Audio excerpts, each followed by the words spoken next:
అందరికీ నమస్కారం. నా పేరు CH Srinivasarao, deputy executive engineer, vigilance and quality control wing, rural water supply and sanitation, విజయవాడలో వర్క్ చేస్తున్నాను.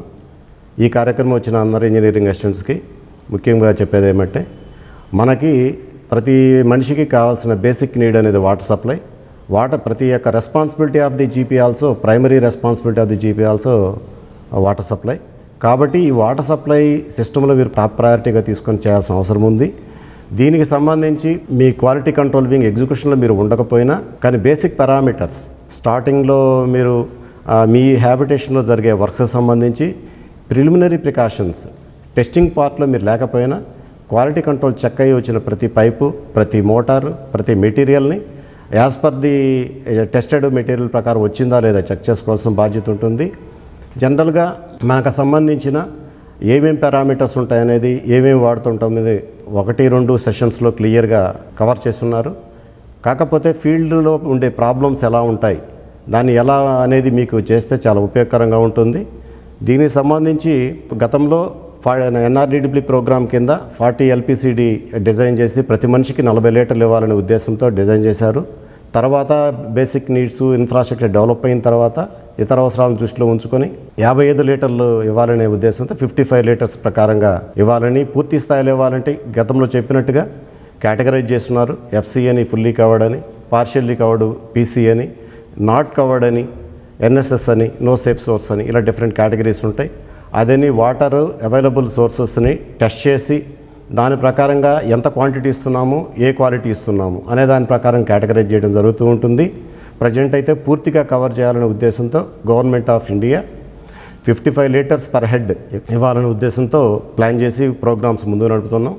ప్రజెంట్ సిస్టమ్ ఇనిషియల్గానే డిజైన్ చేయాలంటే ఒక విలేజ్కి 250 పీపుల్కి ఒక హ్యాండ్ పంప్ ఉంటేనే ఫుల్లీ కవర్డ్ కింద తీసుకునే రోజుల నుంచి ప్రతి ఇంటికి హౌస్ హోల్డ్ ట్యాప్ కనెక్షన్ ఇవ్వాలనే ఉద్దేశంతో government of India, government of Andhra Pradesh Jal Jeevan mission ద్వారా ప్రాజెక్ట్స్ టేకప్ చేస్తున్నాము. అందులో భాగంగా ఆల్మోస్ట్ 10,500 కోట్లకి ఆల్రెడీ ప్రపోజల్ పంపించి ఉంది. ఫస్ట్ ఫేజ్ కూడా శాంక్షన్ అయింది. కాబట్టి ఫస్ట్ ప్రయారిటీ ప్రజలకి వాళ్ళ డోర్ స్టెప్స్లో వాటర్ ఇవ్వాలనే ఉద్దేశంతో మూవ్ అవుతున్నాం. అదే కాకుండా ఇన్స్టిట్యూషన్స్కి కూడా కవర్ చేయాలి. Schools, anganwadi centres, GP buildings, hospitals, ప్రతి గవర్నమెంట్ ఇన్స్టిట్యూషన్స్ అన్నిటికి కూడా రూరల్ వాటర్ సప్లై డిపార్ట్మెంట్ ద్వారానే వాటర్ సప్లై ఇవ్వటం కూడా జరుగుతూ ఉంటుంది. ఇందులో భాగంగా జనరల్గా మనకి quality assurance and quality control అని 2 టైప్స్ ఆఫ్ ఇష్యూస్ వస్తాయి. క్వాలిటీ అష్యూరెన్స్ అంటే ఎగ్జిక్యూటివ్ అథారిటీస్, ఫీల్డ్ లెవెల్లో అసిస్టెంట్ ఎగ్జిక్యూటివ్ ఇంజనీర్, నెక్స్ట్ లెవెల్లో డిప్యూటీ ఎగ్జిక్యూటివ్ ఇంజనీర్, పైన ఎగ్జిక్యూటివ్ ఇంజనీర్, వీళ్ళంతా వర్క్ క్వాలిటేటివ్గా జరగాలనే ఉద్దేశంతో వర్క్ చేస్తారు. వాళ్ళని క్వాలిటీ అష్యూరెన్స్ టీమ్ అంటారు. క్వాలిటీ కంట్రోల్ టీమ్ అంటే ఎలా ఉంటుందంటే, ముందుగానే మెటీరియల్ క్వాలిటీ కంట్రోల్ చెక్ చేస్తారు. తర్వాత వర్క్ అంతా కంప్లీట్ అయిన తర్వాత కూడా మళ్ళీ ఎంటైర్ వర్క్ ఎలా జరిగింది అనేది కూడా చెక్ చేస్తారు. ఇనీషియల్గా క్వాలిటీ కంట్రోల్ అయిన మెటీరియల్ ఫీల్డ్ లెవెల్కి వచ్చాయా లేదా సరిగా చూసుకొని ప్రాపర్ స్టాండర్డ్స్ ప్రకారంగా, కోడ్ ప్రకారంగా ఎగ్జిక్యూట్ చేసుకుంటూ వెళ్తే ఎంత పర్ఫెక్ట్గా జరిగితే అదంతా కూడా క్వాలిటీ అష్యూరెన్స్ కిందకు వస్తుంది. క్వాలిటీ కంట్రోల్ అంటే after every system as per the standards చేశారా లేదా అనేది చూసుకున్న తర్వాత క్లియరెన్స్ ఇస్తారు. ఒక రకంగా చెప్పాలంటే క్వాలిటీ కంట్రోల్ అనేది క్వాలిటీ ఆడిట్ కింద కూడా వస్తుంది. తర్వాత జనరల్గా డిపార్ట్మెంట్లో చాలా రకాలైన పైప్స్ వాడుతూ ఉంటాం. దాంట్లో CA pipes, DI pipes, MS pipes, GI pipes, PVC pipes, HDPE, ఇలా రకరకాలుగా మనం జిఆర్పి పైప్స్, బీడబ్ల్యూఎస్సి పైప్స్ ఇలా మనం ఎక్కువ వాడుతూ ఉంటాం. జనరల్గా పంచాయతీ లెవెల్లో చిన్న హ్యాబిటేషన్స్ ఎక్కువ ఉంటాయి కాబట్టి హెచ్డిపిఈ కానీ పీవీసీ కానీ ఎక్కువ వాడుతుంటాం. నెక్స్ట్ వాల్స్ వాడుతుంటాం రెగ్యులేట్ చేయడానికి. జనరల్గా టైప్ ఆఫ్ మెటీరియల్స్ అంటే మెటాలిక్ పైప్స్ ఉంటాయి, నాన్ మెటాలిక్ పైప్స్ ఉంటాయి. మెటాలిక్ అంటే ఏమవుతుందంటే CI pipe, DI pipe, MIS pipe, GI pipe. అదే నాన్ మెటాలిక్ అంటే ఆర్సీసీ పైప్స్ వస్తాయి, బీడబ్ల్యూసీ వస్తుంది, ఏసీ పైప్స్ వస్తాయి, పీవీసీ, హెచ్డిపిఈ, జిఆర్పి, ఇలా మెటాలిక్, నాన్ మెటాలిక్ పైప్స్గా మనం డివైడ్ చేసుకుంటాం. జనరల్గా మనం వాటర్ సప్లై టైలెంట్కి వెళ్ళాలి అంటే ప్రెషర్ అనేది ఒకటి ఉంటుంది. ప్రెషర్ బై మోటార్ ద్వారా ప్రెషరైజ్ చేయొచ్చు, లేదా బై గ్రావిటీ ద్వారా ఎలివేటెడ్ రిజర్వాయర్స్ ద్వారా వాటర్ సప్లై చేయొచ్చు. ఏ విధంగా ఎలా చేసినా లెవెల్స్ని బట్టి మనము పైప్ అనేది డిజైన్ చేసుకోవాలి. లెవెల్స్ అబ్నార్మల్గా ఉన్నప్పుడు మోర్ దాన్ 40 మీటర్స్ కనుక రైజ్ అయితే compulsory you have to go for 6 kg pipes. కాబట్టి విలేజ్లో ప్రతి లైన్ మనకి లెవెల్స్ కంపల్సరీ. లెవెల్స్ తీసుకున్న తర్వాత హైడ్రాలిక్ స్టేట్మెంట్ డిజైన్ చేస్తాం, దాని ప్రకారంగా క్లాస్ ఆఫ్ పైప్ తీసుకుంటాం. కానీ టెస్టింగ్ అప్పుడు అనేది ఏంటంటే పైప్ ల్యాబ్లో టెస్ట్ చేసేటప్పుడు 1.5 times టెస్ట్ చేసుకొని మెటీరియల్ ప్రొక్యూర్ చేస్తాం. అంటే 6 kg కావాలంటే 1.5 times 9 kg దాకా టెస్ట్ చేస్తాం రఫ్గా. అందువల్ల ఏంటంటే ఈ విధమైన క్వాలిటీ చెక్ అయిన పైపు మనం పక్కాగా కోడ్ ప్రకారంగా ఎగ్జిక్యూట్ చేస్తే సమస్యలు రావు. కానీ అందులో పైప్ లైన్ నేను లేటర్గా లాస్ట్లో ఐటమైజ్గా పైప్ లైన్ ఎలా చేస్తారో అని బ్రీఫ్ చేస్తాను. మీన్ వైల్ ఏంటంటే పైప్స్ అనేది ఏమేం పైప్స్ అని ఆల్రెడీ చెప్పున్నాను, కవర్ చేస్తున్నారు గతంలో కూడా. హెచ్డిపిపి జనరల్గా ఏంటంటే ఐఎస్ కోడ్ 4984 = 1995 కోడ్ ప్రకారంగా వాడతాము. ఇవి జనరల్గా రెగ్యులర్గా మన డిపార్ట్మెంట్లో ఎక్కువ వాడేదేవే. వాటిలో 3 type ఆఫ్ క్లాసెస్ ఉంటాయి. PE 63 గ్రేడ్ అని, PE 80 గ్రేడ్ అని, PE 100 గ్రేడ్ అని క్లాసిఫై చేస్తాం. జనరల్గా మన PE 63 up to 4 kg/cm² దాకా తీసుకుంటాం. PE 80 up to 5 kg దాకా తీసుకుంటాం. కానీ రీసెంట్గా ఏంటంటే PE 80ని up to 4 kg వరకే తీసుకోమని కోడ్ కొత్త లేటెస్ట్ కోడ్ ప్రకారంగా ఉంది.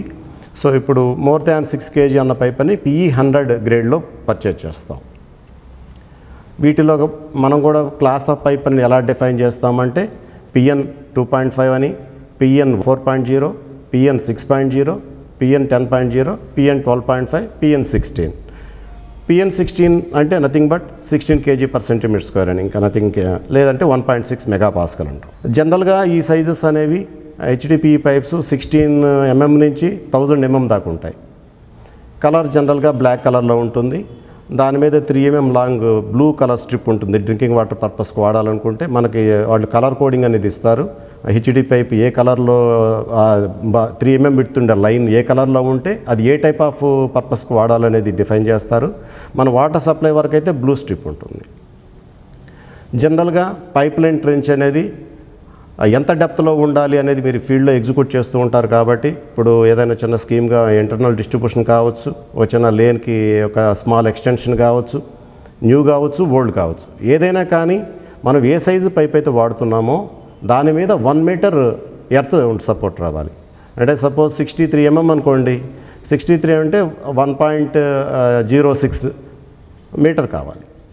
అదేవిధంగా 75 అనుకోండి 1.075 మీటర్. అంటే పైప్ మీద 1 meter క్వశ్చన్ ఉండేటట్టుగా చూసుకోవాలి. జనరల్గా మనకు వచ్చే పైప్స్ ఎలా ఉంటాయంటే ట్రాన్సిట్లో ఓవర్ నంబర్ ఆఫ్ పైప్స్ ఒకదాని మీద లోడ్ చేసుకొని రావటం వలన వెయిట్ అవుతుంది, బాటమ్ ఆఫ్ ది పైప్ మీద లోడ్ అంతా పడుతుంది. అప్పుడు దాన్ని షేప్ అవుట్ అయ్యే ఛాన్సెస్ ఉంటాయి.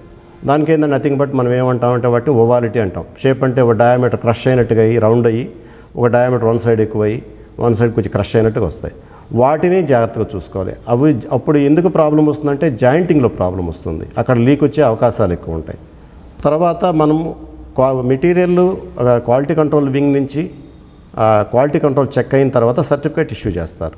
దాంట్లో ఏమేం పైపులు, ఏ క్లాస్ పైపు, ఏ బ్యాచ్ నెంబర్ పైప్స్ ఎన్ని ప్రొక్యూర్ చేసామనేది క్లియర్గా మెన్షన్ చేస్తారు. కాబట్టి వాళ్ళు డెలివరీ ఇచ్చిన తర్వాత, కంపెనీ వాళ్ళు డెలివరీ సైట్లో డెలివరీ చేసిన తర్వాత ఎంత ఆ క్వాంటిటీ ఉందా, సైజ్ అదేనా, క్లాస్ అదేనా, బ్యాచ్ నెంబర్ అదేనా కంపల్సరీగా చెక్ చేసుకోవాలి.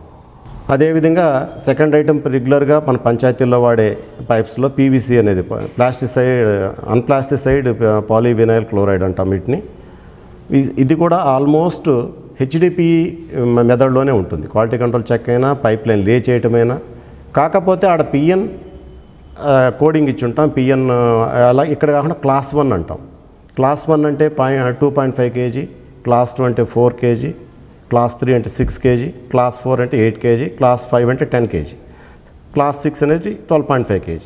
అంటే జస్ట్ క్లాస్ 1 అని మెన్షన్ చేస్తాం, అక్కడ PN కోడ్తో వస్తుంది. అంతే డిఫరెన్స్ తప్ప మిగతా పారామీటర్స్ అన్నీ కూడా వేరు ఉంటాయి. ఒక జాయింటింగ్ మెథడ్లోనే తేడా ఉంటుంది తప్ప ఈ మిగతావంతా యాజ్ ఇట్ ఈజ్ ఉంటుంది. అదేవిధంగా ఈ పైపులు కూడా 20 mm నుంచి 630 mm దాకా మ్యానుఫ్యాక్చర్ చేస్తారు. అదే మన HDPE ఏమనుకున్నాం 20 నుంచి 1000 mm దాకా చేస్తారు. ఈ కలర్ మాత్రం లైట్ గ్రే కలర్లో ఉంటుంది పైపు. కానీ దీంట్లో ఈ పైపులో ఏంటంటే మీకు లైట్ అనేది పాస్ కాకూడదు, చాలా తక్కువ లైట్ పాస్ అవ్వాలి. ఒకసారి లైట్ కనుక ప్రాపర్ డెన్సిటీ లేనప్పుడు ఏమవుతుందంటే పైపులో అంటే ఆల్రెడీ మేము ప్రీవియస్గా చెక్ చేసి ఉంటాము. పైప్ ఒపాసిటీ అనే టెస్ట్ కూడా చేస్తాము. దాంట్లో లైట్ ఎంత పాస్ అవుతుందని చెక్ చేస్తాము. ఇన్ కేస్ బియాండ్ 0.2% కంటే లైట్ ఎక్కువ పాస్ అయితే మనము లైట్ పడితే వాటర్లో వచ్చే రియాక్షన్ ఫంగస్ ఫామ్ అయ్యే ఛాన్సెస్ ఉంటుంది. తప్ప అది కనుక ఎక్కువ ఉందంటే ఫంగస్ ఫామ్ అయిపోయి పైప్ బ్లాక్ అయ్యే అవకాశం ఉంటుంది. కాబట్టి ఒపాసిటీ అని కూడా చాలా important factor. General quality control wing వాళ్ళు అది చెక్ చేస్తారు. అదేవిధంగా ఇంత గతంలో చెప్పుకున్నట్టుగా పైప్ ట్రెంచ్ ఎంత ఉండాలనేది కూడా ఎప్పుడు కూడా స్టాండర్డ్ 1 మీటర్ అబోవ్ పైప్ ఉండాలి. దాని ప్రకారంగా సైజుని బట్టి సైజ్ ప్లస్ 1 మీటర్ ఈ విధమైన క్యాలిక్యులేషన్తో డెప్త్ ఆఫ్ పైప్ లైన్ మనం డిజైన్ చేసుకోవాలి, ఎగ్జిక్యూట్ చేయాలి. ఈ పైపుకి కూడా సేమ్ ప్రాబ్లం ఓవాలిటీ అనేది చెక్ చేసుకోవాలి. అది కూడా ఇంతకుముందు గత హెచ్డిపికి చెప్పినట్టుగా కూడా మ్యానుఫ్యాక్చరర్ ఎవరు, తర్వాత అవుట్ సైడ్ డయామీటర్ ఎంత, క్లాస్ ఆఫ్ పైప్ ఏంటి, బ్యాచ్ నెంబర్ ఎంత, ఇవన్నీ ఉంటాయి. కానీ వీటికి కలర్ కోడింగ్ ఉంటుంది. ఏ కలర్ని బట్టి కూడా ఏ టైప్ ఆఫ్ క్లాస్ అనేది చెప్తాము. వాటిల్లో క్లాస్ 1 అంటే రెడ్ కలర్ ఉంటుంది, క్లాస్ 2 అంటే బ్లూ కలర్ ఉంటుంది, క్లాస్ 3 అంటే గ్రీన్ కలర్ ఉంటుంది, class 4 brown, class 5 yellow, class 6 black. జనరల్గా మన విలేజ్ ఇంటర్నల్ డిస్ట్రిబ్యూషన్ కానీ పంపింగ్ సిస్టమ్ అని కూడా బ్లూ అండ్ గ్రీన్ కలర్లోనే ఉంటాయి. జనరల్గా డిస్ట్రిబ్యూషన్ అయితే బ్లూ కలర్, పంపింగ్ అయితే గ్రీన్ కలర్. ఇది జాయింటింగ్కి జనరల్గా సాల్వెంట్ సిమెంట్ వాడతారు. జస్ట్ సాకెట్ అండ్ స్పైగోట్ సిస్టమ్ లాగా స్పీడ్ అప్లై చేసేసి లోపల పుష్ చేస్తే సరిపోతుంది. కొన్నిసార్లు సిఐడి జాయింట్స్ కూడా వాడతారు. కొన్ని సందర్భాల్లో ఫ్లాంజెడ్ జాయింట్స్, థ్రెడెడ్ జాయింట్స్ కొడతారు. FTA, MTA అంటారు. థ్రెడెడ్ జాయింట్స్ అంటే FTA, MTA, female thread, male threading అంటారు. ఏదైనా depends on the necessity of the condition, site condition. అదేవిధంగా నెక్స్ట్ టైప్ జనరల్గా మన RWS డిపార్ట్మెంట్లో వాడే పైప్లో DI అనేది ఒకటి ఇంపార్టెంట్ పైప్. DI పైప్స్ జనరల్గా విలేజ్ సిస్టంలో పెద్ద రావు. ఇవేదో major schemes CPD comprehensive protected water supply స్కీమ్స్లో మాత్రం హ్యూజ్ క్వాంటిటీ ట్రాన్స్ఫర్ చేయాలి. కాబట్టి మోర్ దాన్ 300 mm సైజ్ పైప్ ఉన్నప్పుడే మనం DI పైప్కి వెళ్తాము. ఫర్దర్గా క్రాసింగ్స్లో ఏదైనా క్రాసింగ్స్ వాగు క్రాసింగ్స్ కానీ టెరైన్ బాగలేనప్పుడు అంటే స్టోన్ ఇయర్తో ఉన్నప్పుడు ఆ సందర్భాల్లో కూడా PVC, HDPE డ్యామేజ్ అయ్యే అవకాశాలు ఉంటాయి. కాబట్టి ఆ సందర్భంలో కూడా DI పైప్స్ వాడుకుంటాం. జనరల్గా ఏ పైప్ అయినా మనం వాడిన PVC కానీ, HDPE కానీ, DI కానీ ఇవన్నీ కూడా మనం ఫస్ట్ ఫిజికల్గా ఏం చేయాలంటే సైట్కి రావడంతో అన్నీ చెక్ చేసుకున్న తర్వాత ఇంటర్నల్గా ఎలా ఉంది పైపు, మ్యానుఫ్యాక్చరింగ్ ప్రాసెస్ ఎలా ఉంది, స్మూత్గా ఉండాలి, క్లీన్గా ఉండాలి, అది గ్రూవింగ్ లేకుండా, డిఫెక్ట్స్ లేకుండా ఉండాలి. ఫస్ట్ అవి కూడా చెక్ చేసుకోవాలి before laying pipe line. Important thing ప్రతి దానికి. PVC కైనా అంతే, DI కైనా అంతే, ఎనీథింగ్. ఇది కూడా DI pipe minimum size 80 mm start అవుతుంది. ఆల్మోస్ట్ 2000 mm దాకా, 2 మీటర్ దాకా మ్యానుఫ్యాక్చర్ చేస్తారు. వీటిలో కూడా డిఫరెంట్ క్లాసెస్ ఉంటాయి. వీటిల్లో క్లాస్ని ఎలా క్లాసిఫై చేస్తామంటే K సిరీస్తో స్టార్ట్ చేస్తారు. K7, K9, K8, K10, K12 అని ఇలా ఉంటాయి క్లాసులు. దాని పక్క ప్రెషర్ని బట్టి ఉంటాయి. జనరల్గా మనము K7, K9, K10 దాకే వెళ్తాం.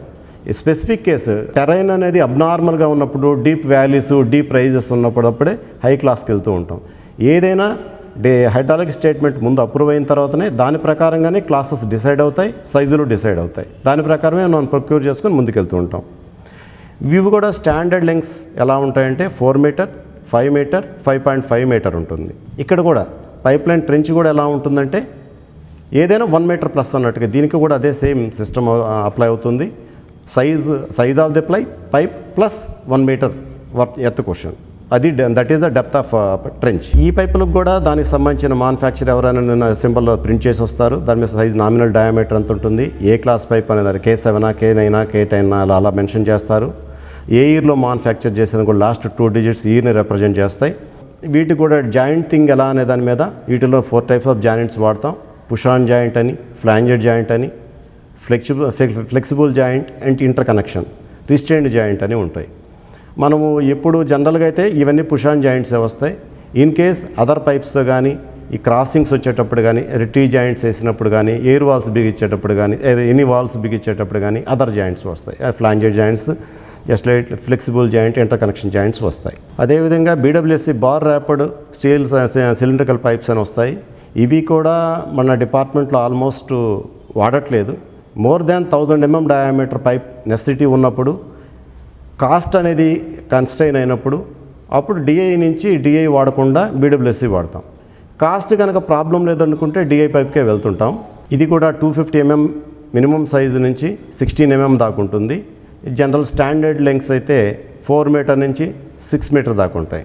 దీనికి మెయిన్ సిమెంట్ మోటార్ కోటింగ్ కూడా ఇన్సైడ్ ఉంటుంది. అది 19 mm మినిమం కవర్ మెయింటైన్ చేయాలా. ట్రెంచెస్ కూడా ఇవి కూడా మినిమం అండి. అది జనరల్గా ఇది బీడబ్ల్యూఎస్సీ పైప్స్కి శాండ్ క్వశ్చన్ కూడా వేయాల్సిన అవసరం ఉంటుంది. శాండ్ క్వశ్చన్ కనుక వేయాల్సిన ఏ పైప్ లైన్ అంటే శాండ్ క్వశ్చన్ వేయాల్సిన పరిస్థితి వస్తుంది.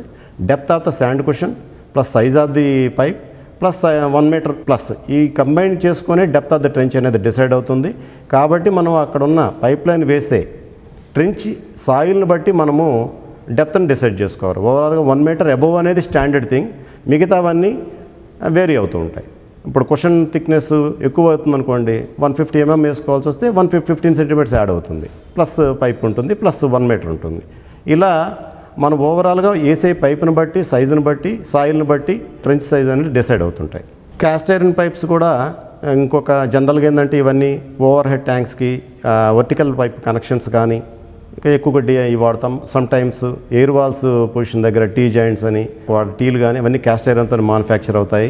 వీటిల్లో కూడా 3 టైప్స్ ఆఫ్ ప్రాసెస్ ఉంటాయి. వర్టికల్ క్యాస్టింగ్ పైప్స్ అని, హారిజాంటల్ క్యాస్టింగ్ పైప్స్ అని, సెంట్రిఫ్యూగల్ క్యాస్టింగ్ పైప్స్ అని ఉంటాయి. వీటిని అవసరాన్ని బట్టి ఇలా తీసుకుంటూ ఉంటాం. వీటిలో కూడా 80 mm సైజ్ నుంచి 750 దాకా ఉంటాయి. ఇప్పుడు మోర్ దాన్ 750 సైజ్ ఉంటే కంపల్సరీగా మనం డిఐ పైప్స్కి వెళ్ళాల్సి వస్తుంది. జనరల్గా ఇవి standard lengths 2 metre, 2.75 metre, 3 metre దాకా 3 సైజులో వస్తాయి.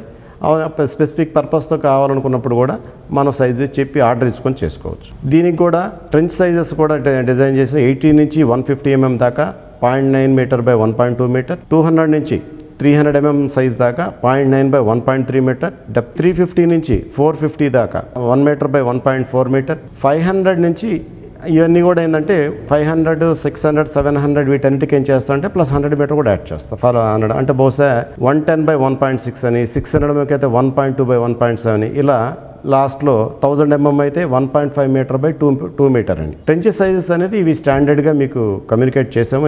గతంలో కూడా బుక్లెట్ ఫామ్లో కూడా మీకు ఇచ్చున్నాం. దాని ప్రకారంగా మీరు దాన్ని ఫాలో అయినా కూడా చాలా డీటెయిల్డ్ ఇన్ఫర్మేషన్ దాంట్లో ఉంది.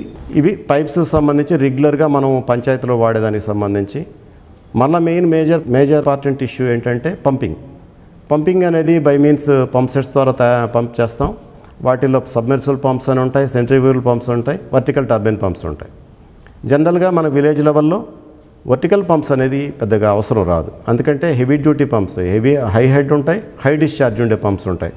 స్మాల్ హ్యాబిటేషన్స్ కాబట్టి మనకి సబ్మర్సిబుల్ అండ్ సెంట్రిఫ్యూగల్ పంప్స్ వరకు సరిపోతాయి. మోటార్స్ గురించి టెక్నికల్గా మనకి మెయింటెనెన్స్ ప్రాబ్లం ఏమొస్తే నేను తర్వాత మీకు నెక్స్ట్ ఇది బ్రీఫ్ చేసిన తర్వాత చెప్తాను.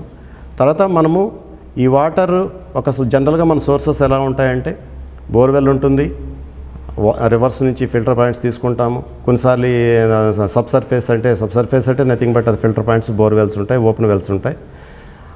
సర్ఫేస్ వాటర్స్ అంటే కెనాల్ నుంచి తీసుకుంటాం, రివర్స్ కానీ అదర్ పాండ్స్ కానీ ఎంఐ ట్యాంక్స్ కానీ తీసుకుంటాం. మనం ఫిల్టర్ పాయింట్స్ నుంచి కనుక మనం బోర్వెల్ సబ్ సర్ఫేస్ అన్నీ కూడా జనరల్గా సెంట్రిఫ్యూగల్ మోటార్స్, సబ్మర్సిబుల్ మోటార్స్ నుంచి వాడాల్సి వస్తుంది. పంచాయతీ లెవెల్లో మనం సర్ఫేస్ ట్రీట్మెంట్ ప్లాంట్ అనేది జరగదు. సర్ఫేస్ వాటర్ ఎప్పుడు తీసుకుంటామంటే మ్యాసివ్గా ఆ ఏరియాలో వాటర్ క్వాలిటీ ఎఫెక్టెడ్ ఉన్నప్పుడు, అదే ఎలా అంటే ఫ్లోరైడ్స్ కానీ క్లోరైడ్స్ కానీ అదర్ ఆర్సెనిక్ కానీ డిఫరెంట్ మెటీరియల్స్ మన బాడీకి హెల్త్ ఇష్యూస్ వచ్చే సందర్భంలోనే మనం ఆ ఏరియా మొత్తం మీద ఉంటుంది, సింగిల్గా ఏముండదు. అటువంటిప్పుడు క్లస్టర్ చేస్తాం. ఆ విలేజెస్ అన్నిటిని క్లస్టర్ చేసి సర్ఫేస్ వాటర్ తీసుకొని సర్ఫేస్ వాటర్ని ట్రీట్ చేసి పంప్ చేస్తాము. జనరల్గా ఈ స్కీమ్స్ అన్ని సిపిడబ్ల్యూ స్కీమ్ లేదా మల్టీ విలేజ్ స్కీమ్స్ అంటాము. అవన్నీ పంచాయతీ పరిధి కిందకి రావు, అది డిపార్ట్మెంటే ఓఎండ్ఎం చూస్తూ ఉంటుంది. తర్వాత స్మాల్ స్కీమ్స్ బోర్వెల్స్ ద్వారా, ఓపెన్ వెల్స్ ద్వారా, ఫిల్టర్ పాయింట్స్ ద్వారా అనే జనరల్గా మనకి విలేజ్ లెవెల్లో జరుగుతాయి. వీటిల్లో వాడే పంప్స్ ఎలా ఉంటాయంటే మెయిన్గా పంప్స్ దగ్గరకు వచ్చే ప్రాబ్లం ఏంటంటే సపోజ్ మనకి జనరల్గా 3 HP మోటార్, 5 HP మోటార్స్ ఉంటాయి, జనరల్గా వాడతారు. అందులో single phase, 3 phase 2 types of Motors వాడుతూ ఉంటాం. 3 ఫేజ్ అయితే ఒక ఎగ్జాంపుల్ చెప్తాను. ఎంత పవర్ డ్రా చేయాలి అనే దాని మీద చాలామంది క్లారిటీ ఉండదు. ఎందుకంటే వోల్టేజ్ వేరియేషన్స్ వల్ల అది పవర్ డ్రాయల్గా మారుతుంది. అప్పుడు మోటార్ మీద లోడ్ పడి మోటార్ కాలిపోయే అవకాశం ఉంటుంది. ఉదాహరణకి 5 HP మోటార్ కనుకైతే మామూలుగా స్టాండర్డ్గా 8 amps 8.5 amps డ్రా చేయాలి. అది కూడా స్టాండర్డ్ కండిషన్స్లో 230 volts కరెక్ట్గా వోల్టేజ్ కనుక వస్తేనే జరుగుతుంది. జనరల్గా ట్రాన్స్మిషన్ లాసెస్ ఎప్పుడు ఉంటాయి. దానివల్ల ఏంటంటే మినిమం పవర్ ఫ్యాక్టర్ మనం మెయింటైన్ చేసుకుంటే 0.9 అలా స్టాండర్డ్గా మెయింటైన్ చేసుకుంటే అప్పుడు 9.4 యాంప్ దాకా డ్రా చేసే అవకాశం ఉంటుంది. ఎప్పుడైతే motor more than 9.4 amps 9 amps దాటి కనుక డ్రా చేస్తుందంటే సిస్టంలో ప్రాబ్లం ఉన్నట్లక. ఏ సిస్టంలో ప్రాబ్లం అంటే maybe motor side, power side. Suppose 200 volts వచ్చిందనుకోండి, జనరల్గా 5 HP మీనింగ్ ఏంటంటే 3.73 kW డ్రా చేయాలి. అది 230 volts ఉంటేనే అప్పుడు 8.99 యాంప్స్ డ్రా చేస్తుంది. సపోజ్ 200 వచ్చింది, 200 వచ్చినప్పుడు 11 యాంప్స్ 12 యాంప్స్కి వెళ్తుంది. సపోజ్ ఇంకా 180లో కూడా రన్ చేస్తూ ఉంటారు, అప్పుడు 180 వస్తే ఆటోమేటిక్గా 13-14 యాంప్స్ డ్రా చేస్తుంది. కానీ ఎలక్ట్రికల్ రెసిస్టెన్స్ అనేది ఒకటి ఎప్పుడు ఉంటుంది. ఎలక్ట్రికల్ లాసెస్ ఉంటాయి సిస్టంలో. ఈ లాసెస్ ఏమవుతాయంటే ఇటు హీట్గా కన్వర్ట్ అవుతుంది. ఆ లాసెస్ అన్నీ కూడా హీట్గానే ఎమిట్ అవుతాయి. లాస్ అంటే ఇంకొక ఏదైనా లాస్ ఉంటుంది, హీట్ లాసెస్ అవుతాయి. ఇప్పుడు I²R అనే లెక్కలో ఈ హీట్ లాసెస్ ఉంటాయి. I అనేది యాంపీరేజ్. వోల్టేజ్ డ్రాప్ అయినప్పుడు యాంపీరేజ్ పెరుగుతూ పోతుంది. ఆ యాంపీరేజ్ పెరిగింది ఇక్కడ స్క్వేర్ రూట్లో హీట్ లాసెస్లో కన్వర్ట్ అవుతుంది. అప్పుడు ఏమవుతుందంటే దానికి ఉన్న ఇన్సులేషన్ ప్రాపర్టీస్ డ్యామేజ్ అవుతాయి. ఇన్సులేషన్ అంటే సెంట్రిఫ్యూగల్ మోటార్ అనుకుంటే వార్నిష్ వాడతారు, అది కరిగిపోతుంది. Wire to wire coil direct అయిపోయి మోటార్ కాలిపోతుంది. అదే సబ్మర్జిబుల్ అనుకోండి, దానికి ఇన్సులేషన్ PVC సీత్ ఉంటుంది. PVC మెటీరియల్ ఒక సర్టెన్ టెంపరేచర్ వరకే అది ఉంటుంది, తర్వాత గ్రాడ్యువల్గా మెల్ట్ అయిపోయి రెండు జాయిన్ అయిపోయి మోటార్ కాలిపోతుంది. సో మనం ఎప్పుడు కూడా వోల్టేజ్ ఎలా ఉందనేది చూసుకోవాలి. దీన్ని కంట్రోల్ చేయడానికి మనము మోటార్స్ రన్ చేసేటప్పుడు ప్యానల్ బోర్డ్ ద్వారా వెళ్తాం. ప్యానల్ బోర్డ్ అనేది ఏంటంటే మోటార్ రన్ చేయడం, ఆఫ్ చేయడం అంతా మన కంట్రోల్లో ఉంటుంది. దాంట్లో కీ కాంపోనెంట్స్ ఏముంటాయంటే యామ్మీటర్ ఉంటుంది, వోల్ట్ మీటర్ ఉంటుంది, ఫ్యూజ్ క్యారియర్స్ ఉంటాయి, ఈవెన్ తర్వాత వాటర్ లెవెల్ గార్డ్ కేబుల్ కూడా ఉంటుంది. వాటర్ లెవెల్ అంటే సర్టెన్ వాటర్ లెవెల్ డ్రాప్ కాగానే ఆటోమేటిక్గా డ్రై రన్ కాకుండా ఉండే దానికోసంగా డ్రై రన్ ప్రివెంటర్ అంటాం. డ్రై రన్ కాకుండా ట్రిప్ చేస్తుంది. ఎప్పుడైనా మనం ఆపరేట్ చేసేటప్పుడు ఫస్ట్ వోల్టేజ్ ఎంత ఉంది అనేది చెక్ చేసుకోవాలి. 230 volts వస్తుందా లేదా ఇంకా తగ్గుతుందా లేదా. అంతేగాని మినిమం ఒక సేఫ్ 200 దాకా పోవచ్చు, కానీ అంతేగా 140-120 వోల్టేజ్లు కనుక రన్ చేస్తే ఈ హీట్ ప్రాబ్లం వచ్చి మోటార్ బర్న్ అయ్యే ఛాన్స్ ఉంటుంది. కంపల్సరీగా ఇది చూసుకోవాలి. కొన్ని సందర్భాల్లో మనకు 200 volts ఉంటుంది, కానీ మనకి కెపాసిటర్స్ చాలామంది ఫీల్డ్లో ఎవరు వాడట్లేదు. కెపాసిటర్స్ వాడితే ఇది ఒక జస్ట్ బ్యాలెన్సింగ్ రిజర్వాయర్ లాగా ఉపయోగించుకొని ఆ వోల్టేజ్ని మోటార్కి ఇచ్చేదాన్ని బ్యాలెన్స్ చేస్తూ ఉంటుంది. ఈ ఫ్లక్చువేషన్స్ అన్నీ కూడా కెపాసిటర్ తీసుకొని స్టడీ కరెంటు మోటార్కి ఇస్తుంది. అప్పుడు సేఫ్గా మోటార్ రన్ అవుతుంది, పవర్ ఫ్యాక్టర్ రన్ అవుతుంది, పవర్ కన్జంప్షన్ బిల్స్ కూడా రెడ్యూస్ అవుతాయి. మనం జనరల్గా నేను ప్రాక్టికల్గా ఫీల్డ్లో చూసిన సందర్భాల్లో ఆల్మోస్ట్ ఆల్ స్కీమ్స్ మనం ఇన్సిస్ట్ చేసే తప్ప ఎవరు కూడా కెపాసిటర్స్ వాడరు. మరలా ఫ్యూజ్ క్యారియర్స్ ఒకటి ఇంపార్టెంట్ రోల్ ప్లే చేస్తాయి. అది SWR అంటాం, స్టాండర్డ్ వైర్ గేజ్ అంటాం, SWG స్టాండర్డ్స్. ఇవేంటంటే మనం ఎంత డ్రా చేయాలనే దాని మీద వైర్ థిక్నెస్ ఆధారపడి ఉంటుంది. జనరల్గా మీరు అబ్జర్వ్ చేస్తే ట్రాన్స్ఫార్మర్ దగ్గర ఫ్యూజ్ వైర్ ఎంత చూడండి, చెక్ చేయండి, ఆల్మోస్ట్ మన ఇంటర్ సైజులో ఉన్నట్టు ఉంటాయి. కానీ మన మోటార్స్ దగ్గర నేను చాలా దగ్గర అబ్జర్వ్ చేస్తే కాపర్ వైర్ సైజు కావచ్చు, మన సర్వీస్ వైర్ ఉండే అల్యూమినియం వైర్ థిక్నెస్లో చుట్టేసి ఉంటారు. ఈ సందర్భంలో ఏమవుతుందంటే హై వోల్టేజ్ వచ్చిందనుకోండి, ఇది ఫ్యూజ్ ట్రిప్ అవ్వాలి, అది ఫ్యూజ్ ఎగిరిపోవాలి. అదేంటంటే బాగా మనం బలమైన వైర్తో ఫ్యూజ్ ఉంది కాబట్టి కరెంటు పాస్ అవుతుంది, ఆటోమేటిక్గా హై కరెంట్ వెళ్ళటం వల్ల మోటార్ కాలిపోతుంది. కంపల్సరీగా అది ఒక ఇంపార్టెంట్ ఇష్యూ ఏంటంటే మీరు చూసుకోవాల్సింది స్టాండర్డ్ వైర్ గేజ్ ప్రకారంగా ఎంత HP మోటార్ మనం వాడుతున్నాం, దానికి తగ్గట్టుగా ఎంత ఉంటుంది ఎలక్ట్రికల్ ఏ గారు క్లియర్గా చెప్తారు. వాళ్ళ దగ్గర వైర్ కూడా ఉంటుంది, వాళ్ళే ఇస్తారు, పెద్ద కాస్ట్ కూడా ఉండదు. దాని ప్రకారంగా అది మోటారు సేఫ్టీగా ఉంటుంది. ఈ విధంగా ప్యానల్ బోర్డుని కనుక మనం రెగ్యులర్గా మానిటర్ చేసి కనుక ఆపరేటర్ రన్ చేయగలిగితే స్కీమ్లో ప్రాబ్లం రాదు. జనరల్గా మనకి డ్రింకింగ్ వాటర్ ప్రాబ్లమ్స్ అనేవి సోర్స్ క్లియర్గా ఉండాలి, పంపింగ్ బాగుండాలి, పైప్ లైన్ లీకులు లేకుండా ఉంటేనే మనం అనుకున్న అచీవ్మెంట్ అనేది జరుగుతుంది. 55 LPCD కానీ ఎంత LPCD అయినా కానీ ఈ మూడు ఫంక్షనల్గా ఉంటేనే మనము పీపుల్ యొక్క నీడ్స్ని మనం మీట్ కాగలం. వెరీ వెరీ ఇంపార్టెంట్ రోల్ ఏంటంటే సోర్స్ లేకుండా మనం ఏ పని చేయలేం. ముందు ఒక సోర్స్ ఎస్టాబ్లిష్ చేసి ఇది వాటర్ క్వాలిటీ సోర్స్ బ్రహ్మాండంగా నీళ్లు పడతాయి. నీళ్లు పడ్డాయని చెప్పి సింపుల్గా ఆలోచించకుండా మోటార్ పెట్టేస్తారు, లైన్ వేస్తారు. తీరా చూసి ఎండ్ యూజర్కి వచ్చి వాటర్ క్వాలిటీ మానిటరింగ్ వాళ్ళు వచ్చి వాటర్ టెస్ట్ చేస్తే నాట్ సేఫ్ అని వస్తుంది, NSS అని వస్తుంది, నో సేఫ్ సోర్స్. సో మనం ఇవ్వాలనే ఉద్దేశం ఏంటంటే మంచి వాటర్, క్వాలిటీ వాటర్ క్వాంటిటేటివ్గా ఇవ్వాలనే ఉద్దేశంతో మనం స్కీమ్ ఎస్టాబ్లిష్ చేస్తాం. కాబట్టి ఫస్ట్ మనం సోర్స్ డ్రిల్ చేసేటప్పుడు ఎంత కేర్ తీసుకోవాలో, తర్వాత వెంటనే వాటర్ కలెక్ట్ చేసి సబ్ డివిజనల్ ల్యాబొరేటరీకి పంపిస్తే వాళ్ళు వాటర్ క్వాలిటీ అనాలిసిస్ ఇస్తారు. అవి సేఫ్ అని తేలిన తర్వాతనే నెక్స్ట్ ప్రాసెస్ మొదలు పెట్టాలి. ఫిక్సింగ్ ఆఫ్ మోటార్ కానివ్వండి, కన్స్ట్రక్షన్ ఆఫ్ పంప్ షెడ్ కానివ్వండి, లేయింగ్ ఆఫ్ పైప్ లైన్ అని కానివ్వండి, ఇవన్నీ 1 by 1 ఫస్ట్ సోర్స్ నుంచి క్లియర్గా ఉన్న తర్వాతనే మనం మూవ్ కావాలి. సోర్స్ దగ్గర జనరల్గా ఏం చేస్తుంటారంటే ఈ డ్రిల్లర్స్ వాళ్ళు ఏ టైంలో బండి పెడతారో కూడా మనకు అర్థం కాదు. వాళ్ళు వరుసగా డ్రిల్ చేసుకుంటూ వస్తారు. అందువల్ల ఏంటంటే ఒక్కోసారి నైట్ కూడా డ్రిల్ చేస్తూ ఉంటారు. ఇంతకుముందు మండల స్థాయిలో ఉండే మండలాధికారి అర్ధరాత్రి డే అంతా క్యాంప్ చేసి నైట్ ఉండి మళ్ళా మండలానికి వెళ్ళడంలో కొంచెం ఇబ్బందులు కూడా ఉండి కొన్నిసార్లు వీళ్ళ ప్రజెన్స్ లేకుండానే డ్రిల్ చేస్తున్న సందర్భాలు ఉంటాయి. ఆ టైంలో జనరల్గా ఇంతకుముందు ఏం చేసేవాళ్ళు అంటే సర్పంచ్ వాళ్ళే దగ్గరుండి చూస్తుంటారు. కానీ వాళ్ళు టెక్నికల్ పీపుల్ కాదు కాబట్టి జియోఫిజికల్ సర్వే మీద వాళ్ళకి అవగాహన ఉండదు. అప్పుడు ఏం జరుగుతుంది, వాటర్ బాగా పడ్డాయంటారే తప్ప ఎక్కడ ఏ స్టేటా ఉంది, ఎక్కడ ఏ స్టేటా దాకా మన పీవీ కేసింగ్ పైప్ని ఇన్సర్ట్ చేయాలి అనేది వాళ్ళకి అవగాహన ఉండదు. తర్వాత మనం ఏంటంటే బాగా పడ్డాయి వాటర్ అనే ఉద్దేశంతో తర్వాత మోటార్ ఫిక్స్ చేస్తాం, పైప్ లైన్ వేస్తాం, స్కీమ్ రన్ చేస్తాం. డ్యూ కోర్స్ 1 month 2 month అనగానే సబ్సాయిల్స్ కొలాప్స్ అయిపోతాయి. ఇంక తర్వాత నీళ్ళు వాటర్ అనేది కనిపిస్తుంటుంది, చిన్న బురదలు వస్తూ ఉంటాయి. రీజన్ ఏంటంటే జియోఫిజికల్ సర్వేలో ఎంత కేసింగ్ వేయాలో అనేది మనం అంతవరకు పీవీసీ కేసు అరెస్ట్ చేయలేదు. లూజ్ సాయిల్ మొత్తానికి బ్లాక్ చేయాలి. అది మనం బ్లాక్ చేయలేదు కాబట్టి ఆ స్కీమ్ అట్టు డిఫంక్ట్ అయిపోతుంది. నెక్స్ట్ అది డిఫంక్ట్ అయింది కాబట్టి ఇంకో సోర్స్కి మళ్ళీ ప్రయత్నం చేయాల్సిన పరిస్థితి వస్తుంది. అప్పుడు మళ్ళీ సేమ్ ఇన్వెస్ట్మెంట్ మళ్ళీ పైప్ లైన్ కొత్తది వేయాలి. కాబట్టి ఈ విధంగా వేస్ట్ ఆఫ్ మనీ ఎక్కువ ఉంటుంది. కాబట్టి మీరు పంచాయతీ లెవెల్లో ఇంజనీరింగ్ అసిస్టెంట్స్ టెక్నికల్ బ్యాక్గ్రౌండ్ ఉంది కాబట్టి మీ ఫిజికల్గా జనరల్ సర్వే కూడా చేయాలి. రైతులను అడగటం, పెద్దవాళ్ళని అడగటం, సాయిల్స్ ఎలా ఉన్నాయి అబ్జర్వ్ చేయటం, ఇలా కొంత ఇన్ఫర్మేషన్ గ్యాదర్ చేస్తుంటే జియాలజిస్ట్ మీ ఊరికి వచ్చినప్పుడు సోర్స్ ఫైండ్ అవుట్ చేసే సందర్భంలో ఈ డేటా చాలా ఉపయోగపడుతుంది. మీరు కనుక ఆ విధంగా వాళ్ళకి కనుక ఈ ఫీడ్బ్యాక్ ఇస్తే మళ్ళీ కూడా గవర్నమెంట్ ల్యాండా ప్రైవేట్ ల్యాండా కూడా ఇష్యూస్ ఉంటాయి. మనం పైప్ లైన్ వేసేటప్పుడు ఎక్కడ ఇబ్బందులు వస్తాయో లేదా కూడా ఇవన్నీ కూడా మనం బేసిక్ డేటా అది తీసుకుంటేనే ఒక స్కీమ్ పర్ఫెక్ట్గా డిజైన్ చేయగలం. పర్ఫెక్ట్గా ఎండ్ యూజర్కి మనకు ఇవ్వగలిగిన క్వాలిటీ క్వాంటిటీ రెండు ఇవ్వడానికి అవకాశం ఉంటుంది. తర్వాత పైప్ లైన్కి వస్తాం. అది కూడా మూడోది కూడా ఏంటంటే డోర్ స్టెప్కి రావాలంటే pipe line must. Motor source establish చేసాం, మోటార్ పర్ఫెక్ట్గా ఉంది, పైప్ లైన్ కూడా కరెక్ట్గా ఉంటేనే ఆ లాస్ట్ పాయింట్ దాకా వాటర్ రాగలం. కాబట్టి ఈ క్రమంలో మనం ఏం చేయాలి, పైప్ లైన్ అనేది true to alignment and gradient అంటాం. మెయిన్ చూసుకోవాల్సింది ట్రూ టు అలైన్మెంట్ గ్రేడియంట్. జనరల్గా మనకి టెరైన్ అనేది మనకి మైదాన ప్రాంతం లాగా స్ట్రైట్గా ఉండాలని రూల్ లేదు. ఒక్కో దగ్గర అప్స్ అండ్ డౌన్స్ ఉంటాయి.